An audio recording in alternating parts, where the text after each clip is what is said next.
8 de abril y en esta ocasión hablaremos sobre la liberación del secreto bancario, así como otros instrumentos. En esta ocasión en el estudio nos acompaña el diputado Carlos Barrera, quien es el presidente y coordinador de la Mesa Técnica para las reformas a la Superintendencia de Administración Tributaria SAT, donde se incluyen estos cambios. En el estudio también me acompaña la periodista Jessica Gramajo del área de política.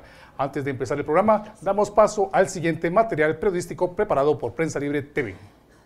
La filtración de más de 11 millones de documentos pertenecientes al despacho panameño de abogados Mossack Fonseca, importante generadora de negocios offshore a nivel mundial, se dio a conocer el 3 de abril. Tras extensas investigaciones, los primeros resultados fueron difundidos bajo el nombre de Panama Papers e implican a decenas de políticos de alto rango, deportistas y personalidades a nivel mundial. En los documentos trascendió que los guatemaltecos Marjorie Chacón Roussel, condenada en Estados Unidos por narcotráfico, y el exmagistrado Francisco Palomo, habrían utilizado los servicios de Mossack Fonseca para lavar dinero. Sobre este tema, el organismo ejecutivo, el legislativo y la CICIG coinciden que es necesario eliminar el secreto bancario para evitar que se oculten transacciones como las reveladas a través de los Panama Papers. Bancadas como la Unidad Revolucionaria Nacional Guatemalteca, WINAC y Convergencia buscan incluir la iniciativa para eliminar el secreto bancario al concluir la actual discusión sobre la readecuación al presupuesto. En la dirección ejecutiva hay 3 propuestas sobre el tema desde el 2010. Hoy en Diálogo Libre conversaremos con nuestros invitados sobre la viabilidad de eliminar el secreto bancario.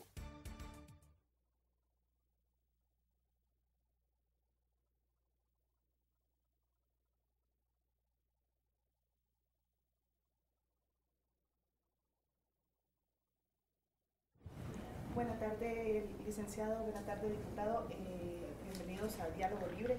Pues básicamente después de haber observado el material que se preparó respecto a la situación de papers, quisiéramos que nos hicieran un análisis de este caso y las consecuencias que ha generado en el país y en el mundo. Diputado. Bueno, muchas gracias a Prensa Libre, gracias por la invitación. Bueno, sí, definitivamente la situación de Panamá y el escándalo de este nivel global lo que abre es la discusión sobre cómo se ha abusado de una figura que es legal, que puede ser muy noble para la promoción de inversiones, pero que algunas empresas o personas individuales o jurídicas pues han utilizado con el fin no solo de evadir el pago de impuestos, sino de lavar dinero producto de la corrupción o del narcotráfico. Este escándalo en Panamá pues pone sobre la mesa cómo diversas personas vinculadas con situaciones ilícitas como Marjorie Chacón pues utilizó esta figura para lavar dinero producto del narcotráfico, de la corrupción y de la necesidad pues de alguna manera de fortalecer la supervisión de la Superintendencia de Bancos, de la Justicia en cuanto a este tipo de transacciones financieras, de transparentarlas. Obviamente la Constitución Política de la República establece la confidencialidad de cierta información, la cual pues hay que respetar la Constitución al debido proceso, pero garantizar que se puedan mejorar las capacidades de supervisión de este tipo de transacciones en Guatemala. Licenciado Oscar Chile Monroy, buenas tardes, bienvenido al programa de Diálogo Libre. Desde el punto de vista de la visión de la Contaduría Pública y Auditoría y también de la visión empresarial, ¿cómo miran ustedes este tipo de situaciones, ese tipo de revelaciones en el caso de Panama Papers? Diputado, licenciado, buenas tardes. Gracias, muy buenas tardes y gracias por la invitación.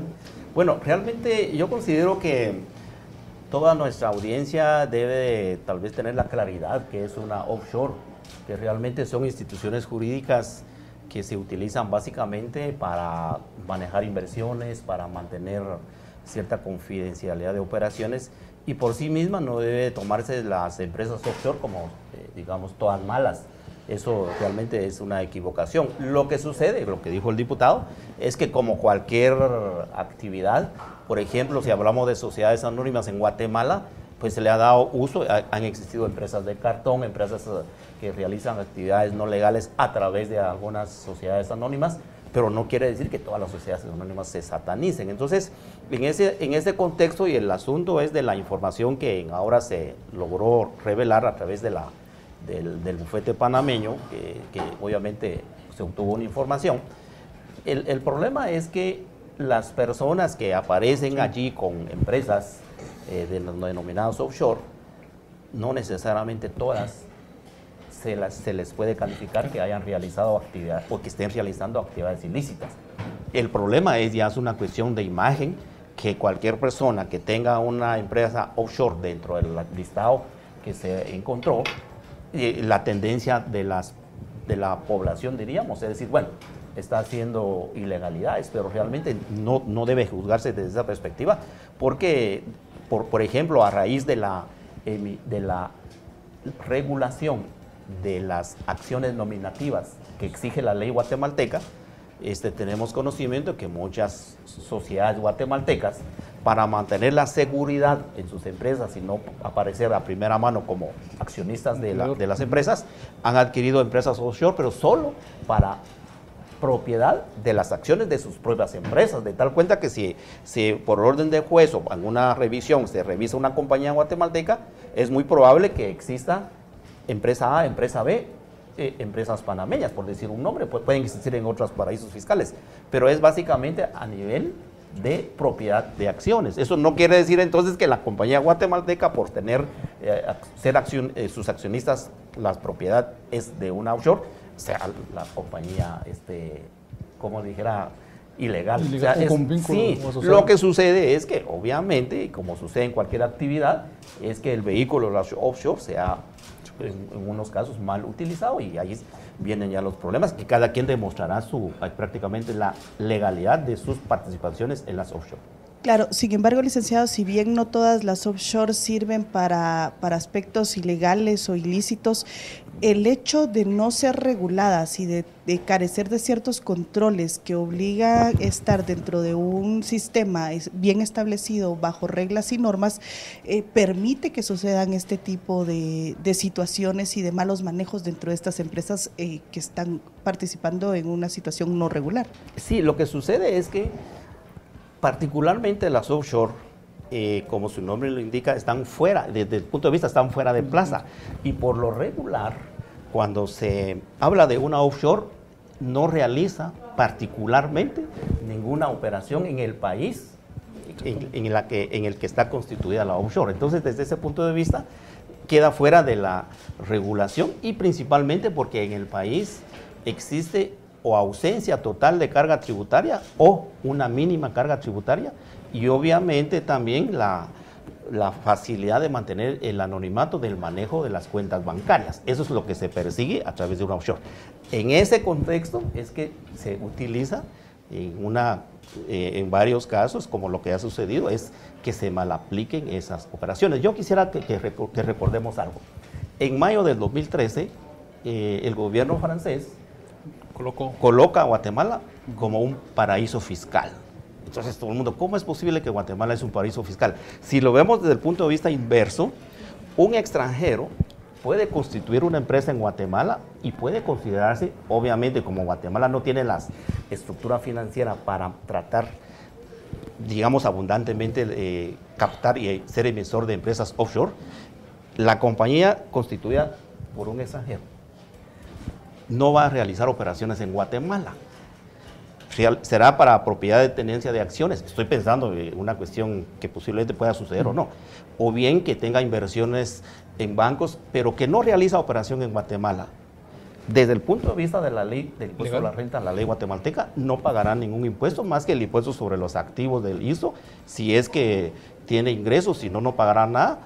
Entonces, esa compañía típicamente para el extranjero es una offshore, está en un paraíso fiscal, porque Guatemala, su impuesto es eminentemente territorial. Básicamente eso. Entonces, puede existir una compañía así y solamente propietaria, desde el punto de vista de que la regulación tributaria en Guatemala es eminentemente territorial. Entonces, esos balances hay que hacer. Guatemala fue excluida de la lista de paraísos fiscales, pero ¿por qué paraíso fiscal?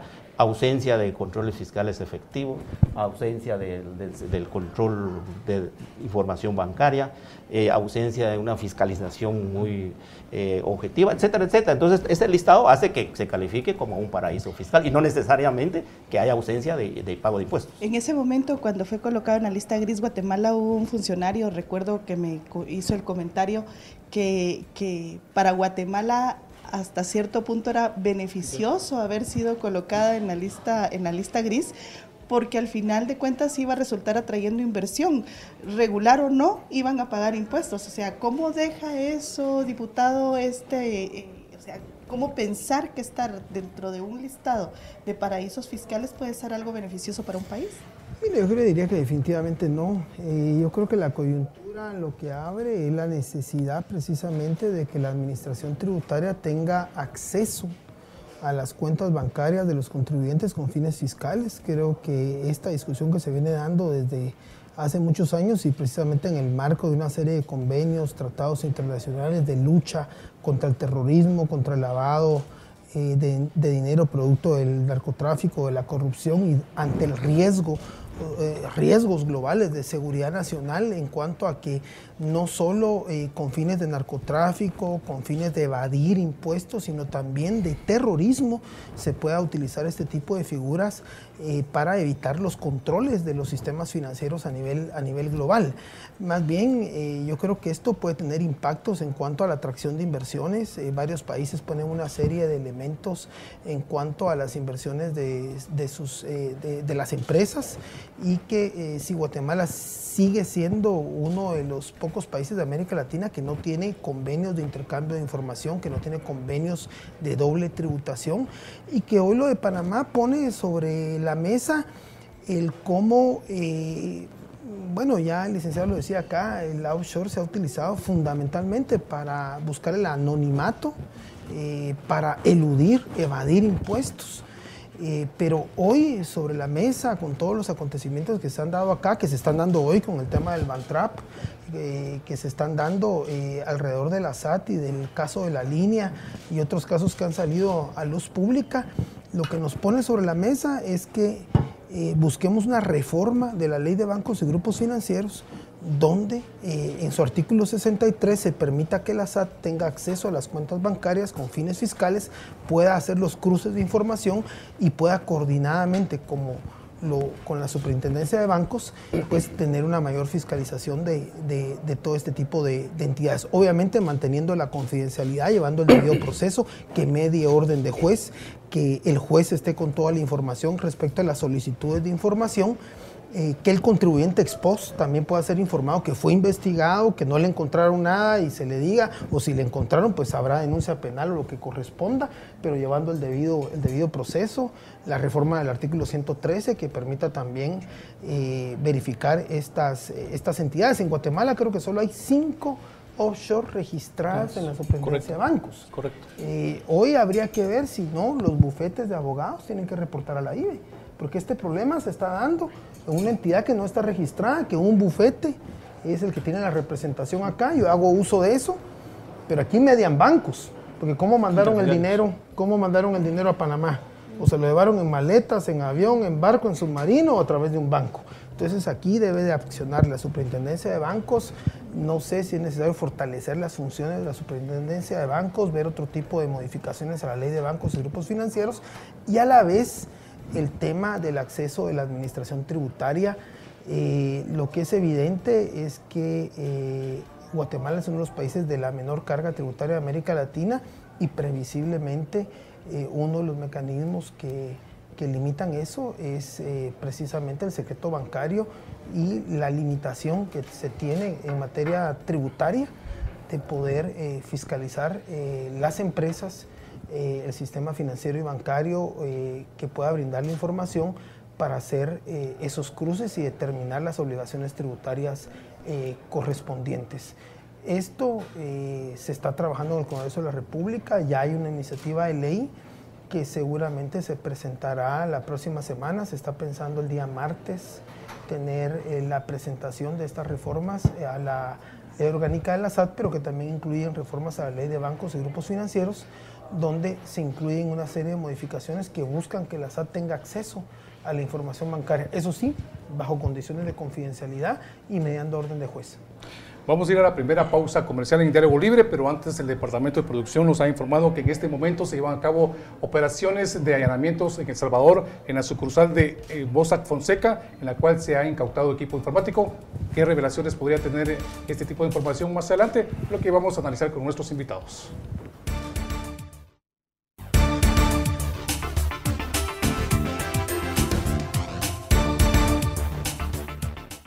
Si ignoras lo que sucede en el país, nunca serás libre. Pero si realmente quieres ser libre, lee, investiga, piensa. Infórmate a la mañana, al mediodía, en el bus. Y si no has empezado o sientes que no es para ti, entiende que ser libre no tiene edad ni condición social. Es por eso que soy prensa, soy libre. Prensa Libre, un periodismo que evoluciona.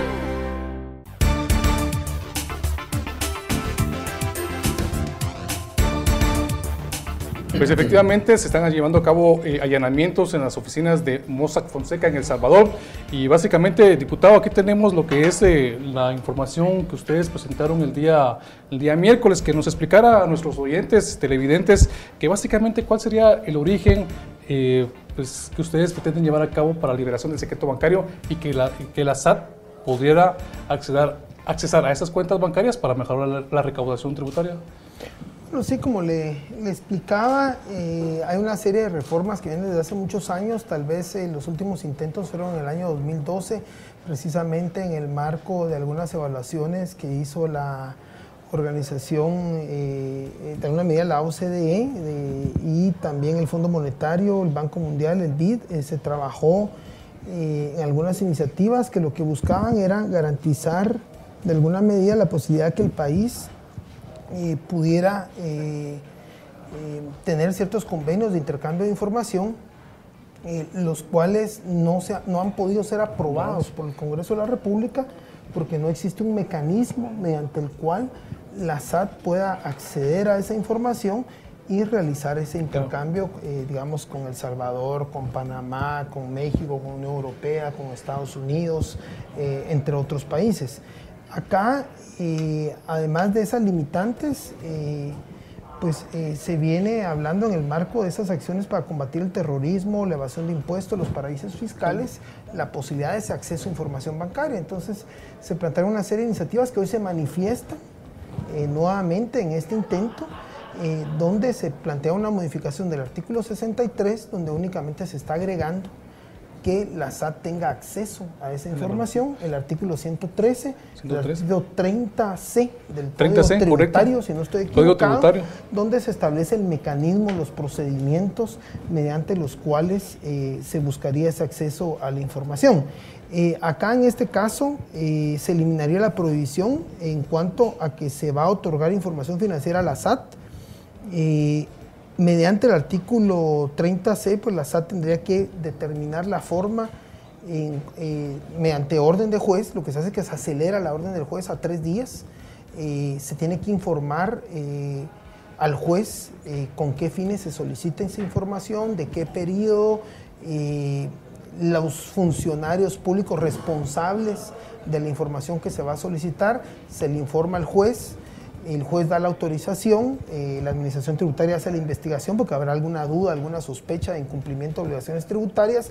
Al terminar la investigación, si no hay ningún problema, le tiene que informar al juez sobre que no hay ningún problema, se le informa al contribuyente qué funcionarios públicos tuvieron la información, por si hubiera, porque la gran preocupación es que pueda utilizarse para extorsionar o para otro tipo de cosas. Entonces, que el contribuyente sepa que se le investigó ex post, qué funcionario tuvo la información, por qué se le investigó. Si en la investigación hay duda y va a continuar, se le informa al juez. Si obviamente hay hallazgos de inconsistencia, pues de una vez mediará la denuncia penal correspondiente contra el contribuyente respectivo. Todo esto se hace bajo confidencialidad. La prensa no va a tener acceso a esta información. Los diputados no vamos a tener acceso a esta información. Es en las mismas condiciones como la Superintendencia de Bancos maneja el IBE. Y la IBE maneja la información. Ellos la tienen, pero el artículo 63 plantea la confidencialidad. En las mismas circunstancias tendría la SAT esta información. Sin embargo, esto sería un avance en cuanto al combate a la evasión, especialmente porque muchas empresas sabemos que tienen varias cuentas bancarias, no todas las tienen registradas contablemente, llevan dobles contabilidades. Su facturación. Entonces esto le permitirá a la administración tributaria pues tener más herramientas para poder fortalecer la recaudación de impuestos. Obviamente eso tiene que garantizar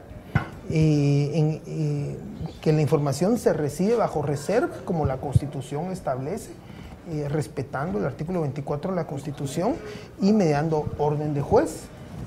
Si se quisiera de otra forma, pues habría que cambiar la Constitución. Licenciado Oscar Chiria Monroy, ¿cómo califica, cómo percibe este proyecto de iniciativa que estaría presentando aquí la Comisión de Finanzas la próxima semana? En términos generales, ¿cuál sería el paraguas en que se encontraría y lo que usted ha analizado a ese respecto, licenciado? Bueno, primero pienso que es bien importante aclararle a nuestra audiencia en el sentido que lo de la eliminación de la secreto de la proporcionar la información bancaria no es el primer intento. Yo creo que, si no estoy mal, casi que podemos decir que podemos celebrar sus 15 años de estar presentando iniciativas, pero que es en el Congreso que no ha habido voluntad política para aprobar esa iniciativa.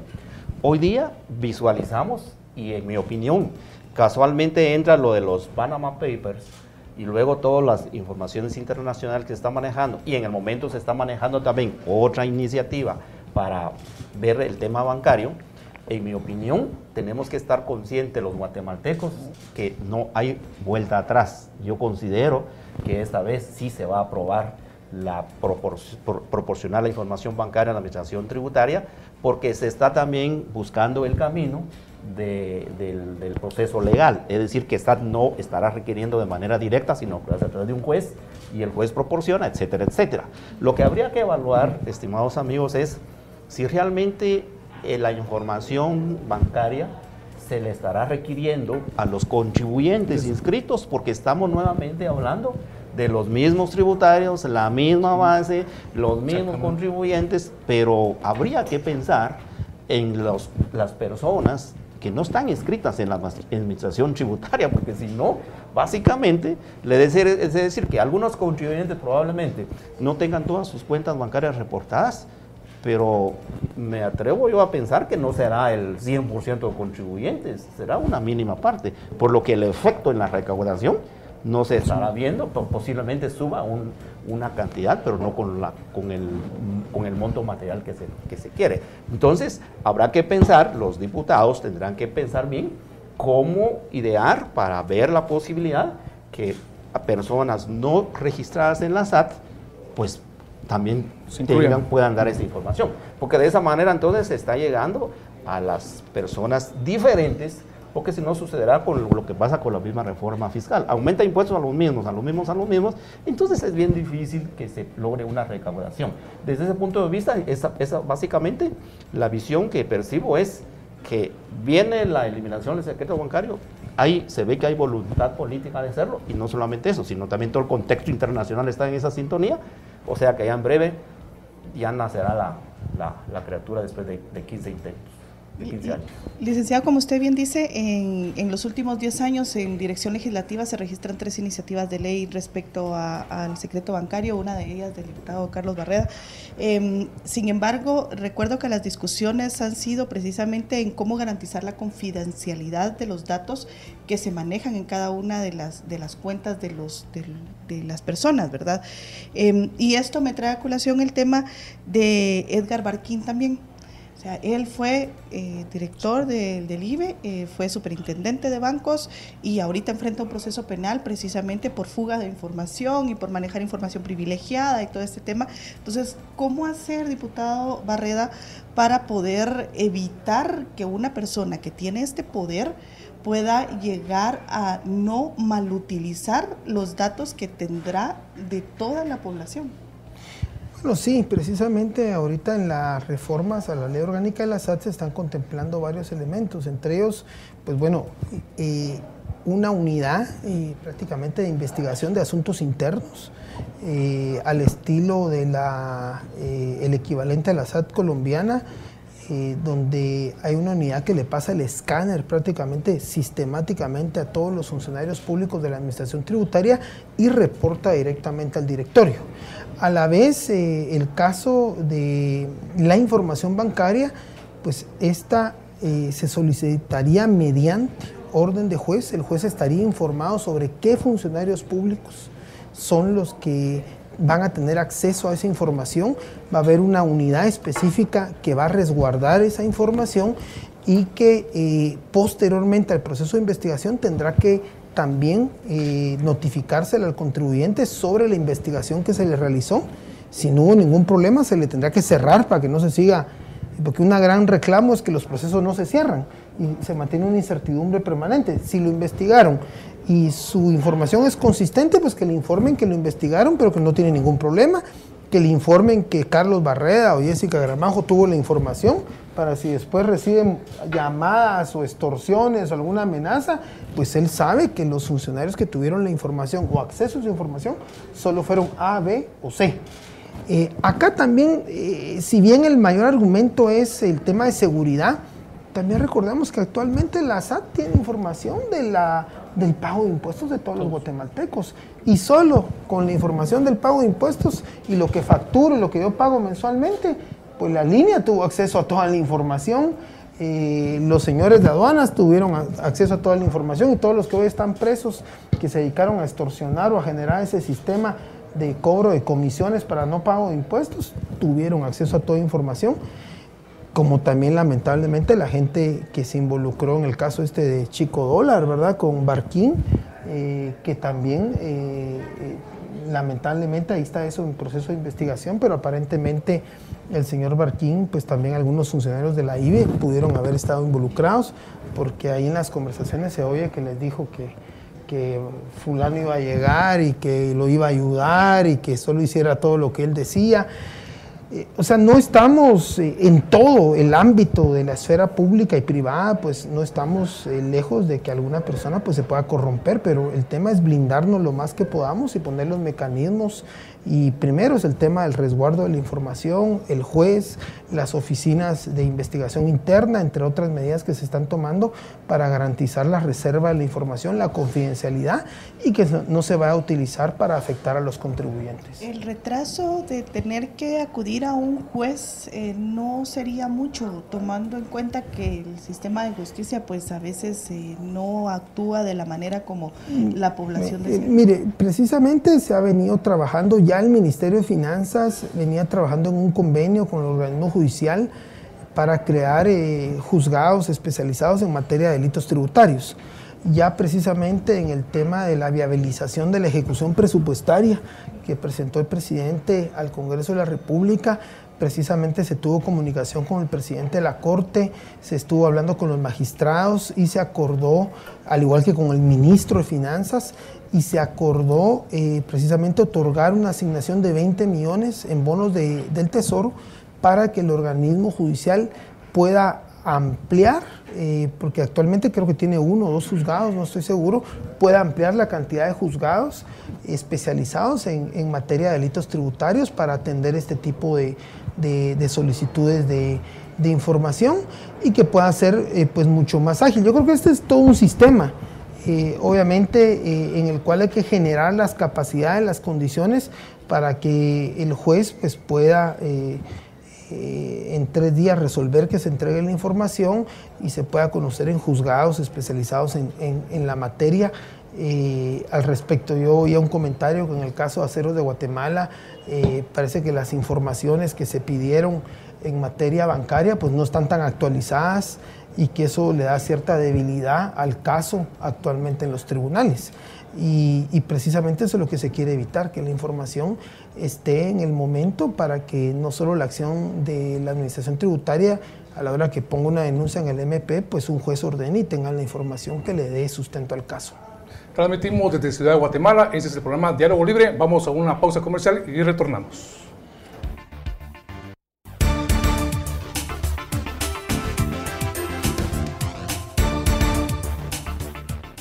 Si ignoras lo que sucede en el país, nunca serás libre. Pero si realmente quieres ser libre, lee, investiga, piensa.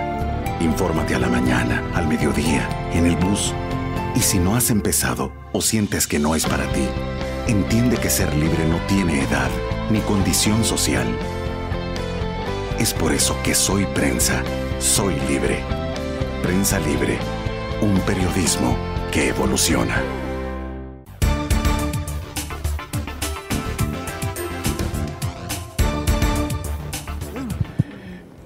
Licenciado Oscar Chile, en este caso el diputado mencionó que hay algunos sectores también que no son investigados en el tema de del levantamiento del secreto bancario, algunas actividades económicas. En el caso de la actividad económica informal, ¿sería esto, diputado, lo que usted mencionó? ¿O que no está incluida en este aspecto? ¿O fue usted? Fue el licenciado Ochoa. Entonces, ¿cuáles serían esas actividades si vamos a investigar a la base tributaria?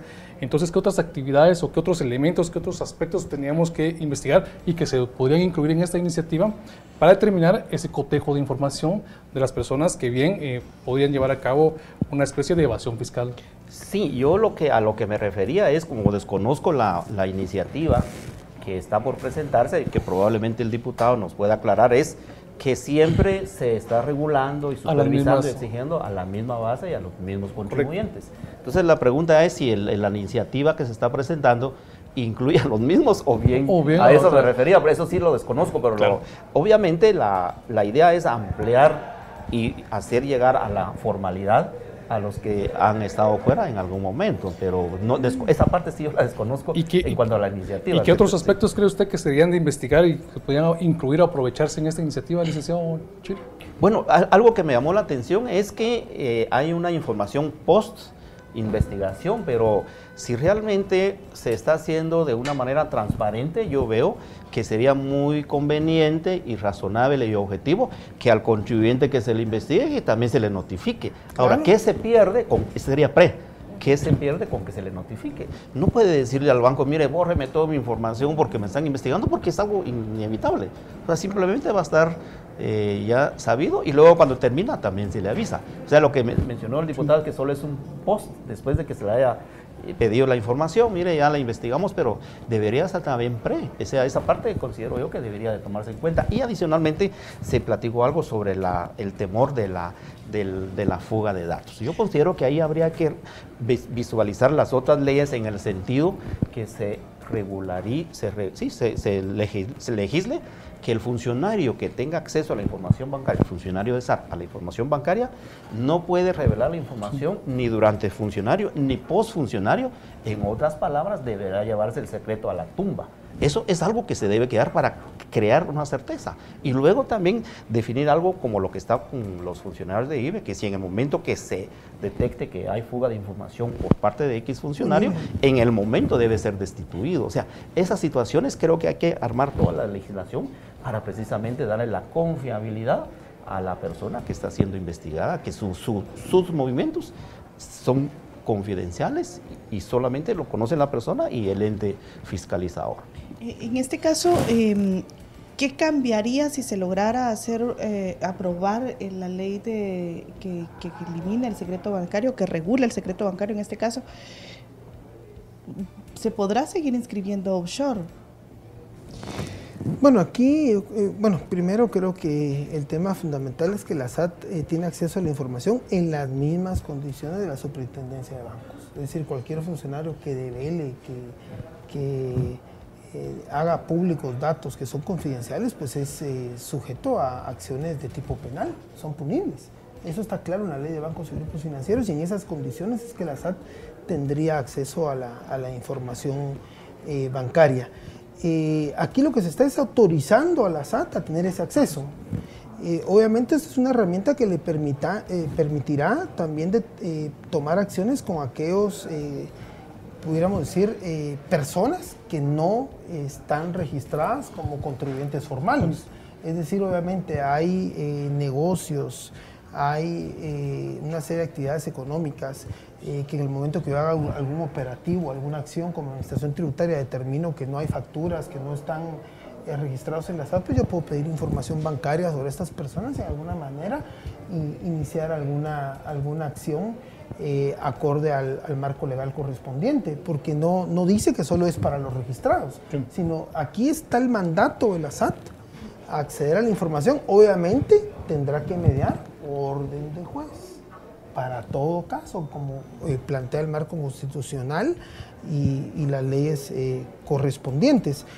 Aquí, pongamos el ejemplo de un restaurante. Regularmente muchos restaurantes, farmacias, un montón de negocios que podemos hablar, regularmente tienen varias cuentas bancarias, pero solo tienen una registrada en términos de la contabilidad que reportan a la administración tributaria. Regularmente yo tengo la cuenta registrada en función de lo que facturo pero cuando no me dan factura, abro otra cuenta y ahí deposito todo lo que es sin factura. Y a veces están al nombre de la misma persona jurídica, pero la SAT no tiene la potestad de pedirle al banco todas las cuentas bancarias de esa persona.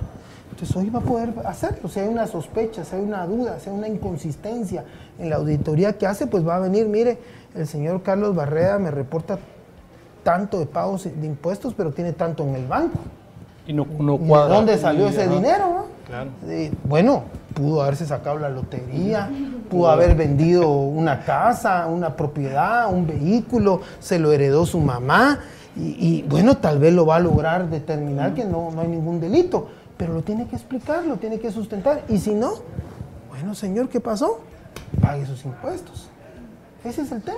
Y eso le da una herramienta amplia a la SAT para poder, y ojalá que con eso nos permita elevar el nivel de cumplimiento de las obligaciones tributarias de los ingresos para que tengamos la posibilidad de cubrir la educación, la salud, la justicia, la seguridad y atender el bien común de los guatemaltecos. Ya casi llegando a la etapa final, la pregunta es para los dos invitados, si ustedes tienen algún cálculo de cuánto podría mejorar la recaudación al aplicarse el levantamiento fiscal en el levantamiento bancario. ¿Alguna idea de cuánto podría aportar al fisco, licenciados? Bueno, yo no pudiera determinar cifras o porcentajes, pero lo que sí es importante mencionar es que con la información de las cuentas bancarias que se le puedan solicitar a los bancos por parte de SAT, definitivamente sí va a tener un impacto en la recaudación, porque obviamente, lo que explicaba el diputado, las empresas que tengan una cuenta en la contabilidad y luego tengan otras 6 fuera de la contabilidad y ahí manejan depósitos y gastos, a la hora de que eso se proporcione a SAT, SAT hará un comparativo con lo declarado y con lo reportado en todos los bancos. Esa diferencia tendrá que explicarse de dónde se obtuvo ese ingreso. Allí es un punto sumamente bien puntual, que ese es un mensaje para las empresas que deben de tener control de todas sus cuentas bancarias, no solamente desde el punto de vista de ingresos, sino también desde el punto de vista de los gastos, porque también esa parte puede ayudar a la SAT y definitivamente sí va a haber un impacto. O sea, porcentajes no lo puedo definir, pero sí va a haber un impacto positivo. Sí, difícil medir el porcentaje, pero definitivamente que lo va a tener, además que es un mensaje que va a generar un efecto de disuasión, es decir, las empresas ahorita, pues el mensaje con el mismo comunicado que ha hecho el sector privado en su organización gremial como es el CACIF, en cuanto a que ellos respaldan ya el tema del acceso a las cuentas bancarias, plantean ahí varios elementos que en el proyecto de ley están contemplados, pues eso es un mensaje para que aquellas empresas o personas que estén eludiendo el pago de impuestos, protegiéndose en el secreto bancario, pues que comiencen a aclarar sus cuentas, porque definitivamente la SAT es cuestión de días que tenga la capacidad de fiscalizar las cuentas bancarias de aquellos que no están pagando sus impuestos. Entonces, ojalá que se pongan en orden y eso venga en beneficio de la población, porque va a haber más recursos para atender una serie de problemas y de servicios que tiene el país, como educación, salud, combate al hambre, que requiere Guatemala. La anuencia que presenta CACIF precisamente llega a la pregunta final. ¿Qué tanto consenso tendría esta ley ya en el Congreso, tomando en cuenta que se estaría presentando la iniciativa el martes? Eso significa que ya tendrían ustedes que haber tenido acercamiento con varias bancadas. Mire, yo sí hablo siempre en este tema que son políticos, hablo del mayor consenso posible o del mayor acuerdo posible. Siempre van a haber 2, 3 voces, ya sea de la extrema izquierda o de la extrema derecha, que no van a estar de acuerdo y que van a decir que esto, que aquello, que lo otro, pero yo creo que hoy sí hay un consenso mayoritario. Creo que el comunicado del sector privado, de infinidad de columnistas, la mayoría de partidos, el día lunes fue, ¿verdad? Martes fue, que tuvimos la reunión en la Comisión de Finanzas ampliada, pues se dio un aval ya de la mayoría de partidos. Estuvo el Partido Viva, el Partido Todos, estuvo Creo, la UNE, Encuentro por Guatemala, FCN, MR, y se dio un aval a que la iniciativa se presente. La iniciativa se presenta el martes. Queremos que el jueves se lea, regresa a comisión y en un plazo de 8 días regresarla al Pleno para que se apruebe de urgencia nacional. Creo que es el momento político, hay que aprovechar también para algunas reformas de la ley de la IVA y la superintendencia de bancos para fortalecerla en el combate al lavado de dinero producto de la corrupción o del narcotráfico. Especialmente, no soy especialista en el tema, pero creo que el tema de los bufetes de abogados es un tema que habría que ver que reporten a la Intendencia de Verificación Especial, porque ahí muchas veces se constituyen empresas de cartón para poder utilizarse con fines de evadir el pago de impuestos. Yo creo que es un tema que hay que entrar a ajustar. En un pasado se hizo y la represalia fue que los que metieron fueron los auditores, ¿no? Sí. Los abogados no se quisieron meter, pero metieron a los auditores. Entonces, o todos hijos o todos centenados. Y yo creo que ahora es el momento que los abogados, los protocolos, todo tienen que reportar. Si hay una transacción sospechosa, el bufete Díaz Durán, tiene que reportar a la IVE. Es como ellos abrieron una empresa de papel y un banco se metió esto para que dieran dinero a Panamá.